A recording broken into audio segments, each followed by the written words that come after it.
जय माता दोस्तों। 9/9 का पोर्टल यानी कि 9 तारीख 9वां महीना और साथ ही जो साल के जितने भी साल के अंक आते हैं उनको जोड़ने के बाद जो संख्या निकलती है वो 9 की संख्या है। तो ऐसे 9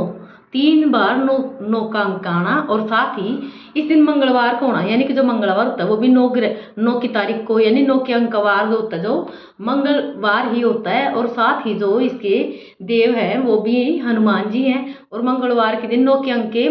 जो देव होते हैं हनुमान जी हैं। और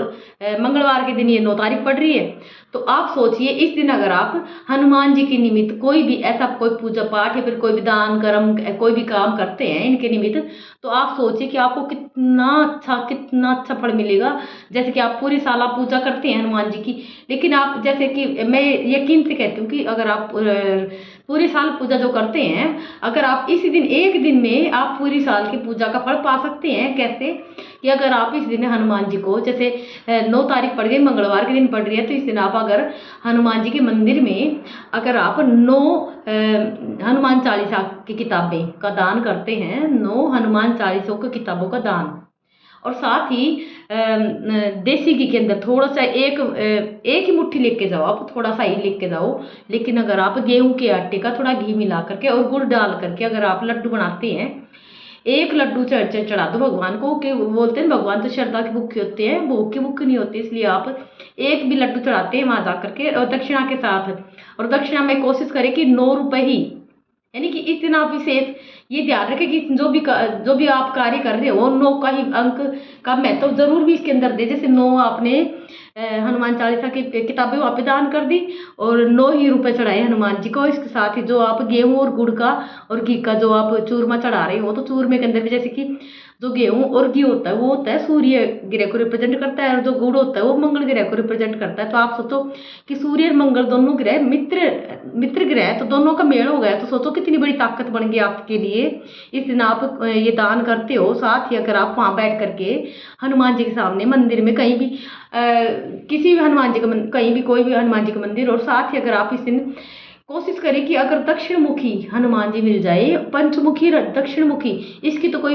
मतलब इसका अगर आप इनके सामने अगर आप ये पूजा करते हैं तो इसका तो कोई वर्णन कर ही नहीं सकता कि आपको कितना क्या फल मिलता है। अगर आप दक्षिण मुखी पंचमुखी हनुमान मंदिर आपको मिल जाए तो वहाँ पे तेल का दीपक जलाए और कोशिश करें कि चमेली का तेल ही हो इस दिन। और इस तेल के दीपक के जलाने के बाद भगवान से मन मन जो भी आपकी कोई इच्छाएं हैं, जैसे आप जितनी भी कोई भी आपकी इच्छा है उनको मन में रखते हुए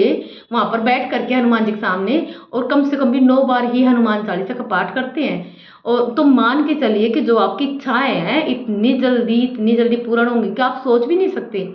लेकिन ये देखो ये बात होती है कि जैसे आप जो भी कोई कार्य करते हैं तो जैसे मन में विश्वास है ना कि आपके हाँ कि हमारा काम हो गया होगा, तो क्या होता है कि जो ब्रह्मांड है वो आपकी इच्छा पूरी करना शुरू कर देता है। तो ऐसे मन में धारणा रखें कि जो आपकी इच्छाएं हैं वो पूरी हो रही हैं। ऐसे मन में कामना करके आपको इच्छाएं को अपने मन में रखना है, उसके बाद ही आपको ये कार्य करना है। तो पहली बात। और दूसरी बात देखो ये बात होती है जैसे हम कोई भगवान का कार्य करते हैं तो इसमें जरूर नहीं हम अपनी इच्छाओं को रखने के बाद ही कोई कार्य करें, यानी कि अपने मतलब से ही कोई कार्य करें। अगर हम बिना मतलब के भगवान की निमित्त पे अगर हम पूजा पाठ भी करते हैं दान पुण्य करते हैं तब तो इसका फल कोई मतलब कि सोच ही नहीं सकता कि इतना फल हमें मिलता है जिसका कोई मतलब कहना ही क्या। जैसे क्योंकि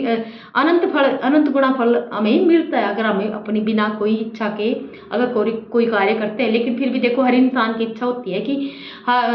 हर इंसान के जीवन में कोई ना कोई कमी होती है, उसको कुछ ना कुछ परेशानी वगैरह होती रहती है, तो वो अपनी इच्छाओं की पूर्ति